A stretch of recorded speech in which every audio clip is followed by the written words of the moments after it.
Шинэ шивэ компани Монгол ажилчид хоолны хордлого авч зарим нэг нь хавдар төвчин судлалын үндэсний төвд хүргэгдэн иржээ. Энэ мэдээллийн мөрөөр бэлтгэсэн сурвалжлагыг одоо үлээнэ. За мэдээлэл авсан даруйда бид шинэ шивэ компани Улаанбаатар хот дахь офисны байранд очсон. За бидэнд мэдээлэл өгсөн их сурвалжийн хэлсэн хамгийн ноцтой нь за шинэ шивэ компани хятад ажилчдаа өдрийн 30 Америк доллараар за Монгол ажилчдаа болохоор 4000 төгрөгөөр хооллдог.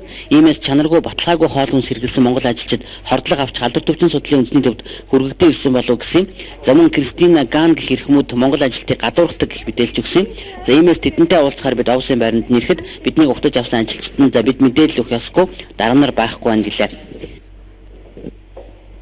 За Шонгор сувглээж за мэдээллийн мөрөөр шинэ шивэ компани одоо офисын байран дээр ирээд байна.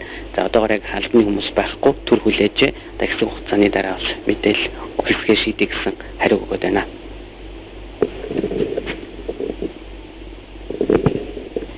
За ингээд хэсэг хүлээсний тус компани хангамж хариуцсан ажилтны нэм даваа болсон явдлын учир шалтгааныг нарийн тодруулахаар ажиллаж байна. Миний зүгээс өгөх мэдээлэл гэвэл уурхайд гадны хүн байхгүй, офсод байдаг гадныхан болон монголчууд бүгдээрээ л адил хэмжээний өдрийн хоол иддэг. Уурхайд хорцсон хүмүүсийн тухайд хувь хүний ариун цэврүү, усуу, зав садгалж ирсэн савуу гэд янз бүрийн шалтгаан байгаа. Тэр бүхнийг тодруулчихад хариу өгье гэж хэллээ.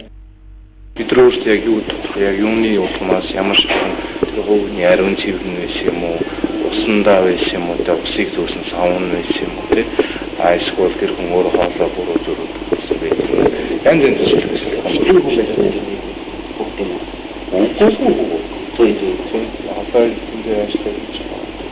Яг нарийн хариу болон өөртөө мэднэ хатаа